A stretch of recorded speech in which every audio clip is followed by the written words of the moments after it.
दोस्तों नमस्कार। महाराणा प्रताप सिंह सिसोदिया उदयपुर मेवाड़ में सिसोदिया राजपूत राजवंश के राजा थे। उनका नाम इतिहास में वीरता, शौर्य, त्याग, पराक्रम और दृढ़ निश्चय के लिए अमर है। उन्होंने मुगल सम्राट अकबर की अधीनता कभी स्वीकार नहीं की और कई वर्षों तक उनसे संघर्ष किया। कई युद्धों में उन्होंने मुगलों को पराजित भी किया। महाराणा प्रताप जीवन पर्यंत मुगलों से लड़ते रहे और कभी हार नहीं मानी। महाराणा प्रताप का जन्म 9 मई 1540 को राजस्थान के कुंभलगढ़ में हुआ था। उनके पिता का नाम महाराणा उदय सिंह द्वितीय और माता का नाम रानी जीवंत कंवर जयवंता बाई था। महाराणा प्रताप अपने 25 भाइयों में सबसे बड़े थे, इसलिए उनको मेवाड़ का उत्तराधिकारी बनाया गया।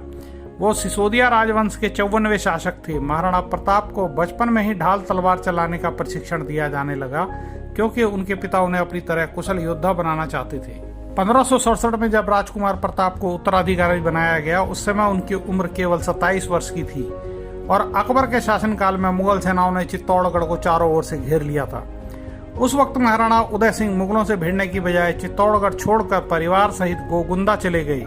वयस्क प्रताप सिंह फिर से चित्तौड़गढ़ जाकर मुगलों से सामना करना चाहते थे, लेकिन उनके परिवार ने चित्तौड़गढ़ जाने से मना कर दिया। 1572 में महाराणा उदय सिंह अपने पुत्र प्रताप को महाराणा का खिताब देकर मृत्यु को प्राप्त हो गए। महाराणा प्रताप को अपने पिता के चित्तौड़गढ़ को पुनः देखे बिना मौत हो जाने का बहुत ज्यादा अफसोस था। अकबर ने दूतों को महाराणा प्रताप से संधि पर हस्ताक्षर करने के लिए भेजा, लेकिन राणा प्रताप ने शांति संधि करने की बात तो कही, लेकिन यह भी कहा कि मेवाड़ की प्रभुता उनके पास रहेगी।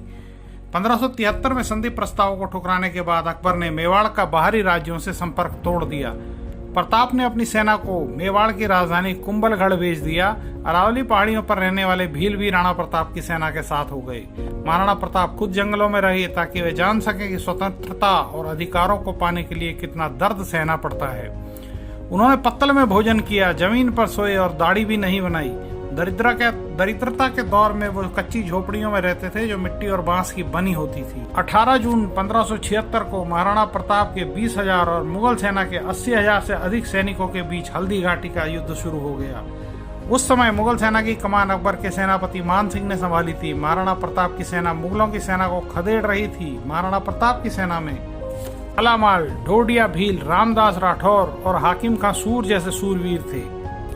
हल्दी घाटी में भयंकर युद्ध के बाद भी महाराणा प्रताप की सेना तो पराजित नहीं हुई, लेकिन महाराणा प्रताप स्वयं मुगल सैनिकों से घिर गए। महाराणा प्रताप के बारे में कहा जाता है कि उनके भाले का वजन 80 किलो और कवच का वजन 72 किलो हुआ करता था। इस तरह उनके भाले, कवच, ढाल और तलवारों को मिलाकर कुल 200 किलो का वजन साथ लेकर वह युद्ध करते थे। हल्दी घाटी में महाराणा बहुत घायल हो गए थे। उनके पास कोई सहायक नहीं था। ऐसे में उस समय उनके साथ था केवल चेतक, महाराणा प्रताप का सबसे प्रिय घोड़ा।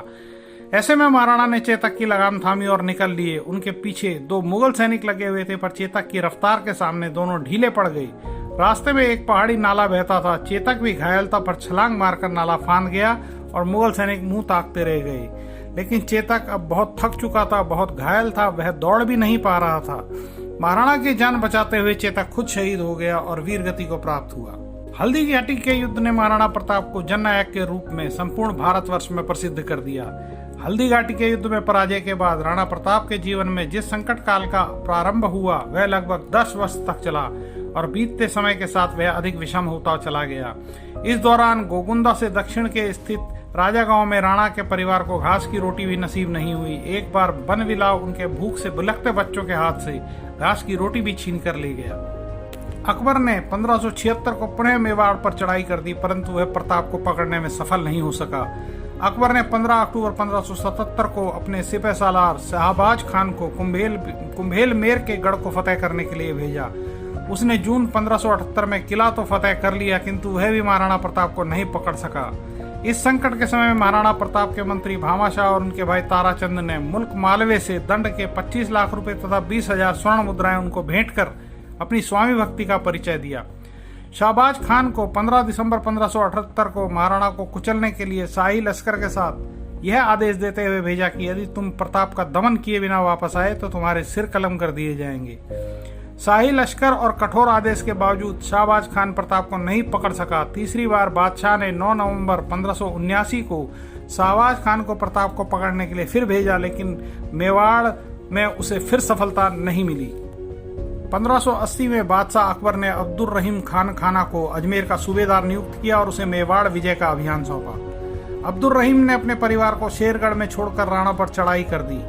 कुंवर अमर सिंह ने खान खाना का ध्यान बटाने के लिए शेरगढ़ के पास आक्रमण किया और खान खाना की बेगमों सहित उसके परिवार को बंदी बना लिया। जब महाराणा प्रताप को इस बात का पता चला तो उन्हें बहुत आत्मग्लानि हुई और उन्होंने कुंवर को खान खाना के परिवार को ससम्मान वापस पहुंचाने की आज्ञा दी। इससे प्रमाणित होता है कि प्रताप अपने शत्रु की स्त्रियों को भी कितना सम्मान देते थे। अकबर ने प्रताप को समाप्त कर उसके साम्राज्य पर आधिपत्य करने के उद्देश्य से विभिन्न सेनापतियों को समय समय पर मेवाड़ भेजा, किंतु 12 वर्ष तक उसे इस उद्देश्य में सफलता नहीं मिली। अकबर के आक्रामक अभियानों की समाप्ति के बाद मेवाड़ में नए युग का सूत्रपात हुआ। महाराणा प्रताप ने 1 वर्ष में ही चित्तौड़गढ़ और जहाजपुर को छोड़कर संपूर्ण मेवाड़ पर सत्ता कायम कर ली। उन्होंने चावंड को अपनी राजधानी बनाकर सारे राज्य में शांति व्यवस्था कायम की। महाराणा प्रताप की 11 रानियां, 17 पुत्र और 5 पुत्रियां थीं। उन्होंने अपने जीवन के अंतिम दिनों में अपने पहले पुत्र अमर सिंह को सिंहासन पर बिठाया।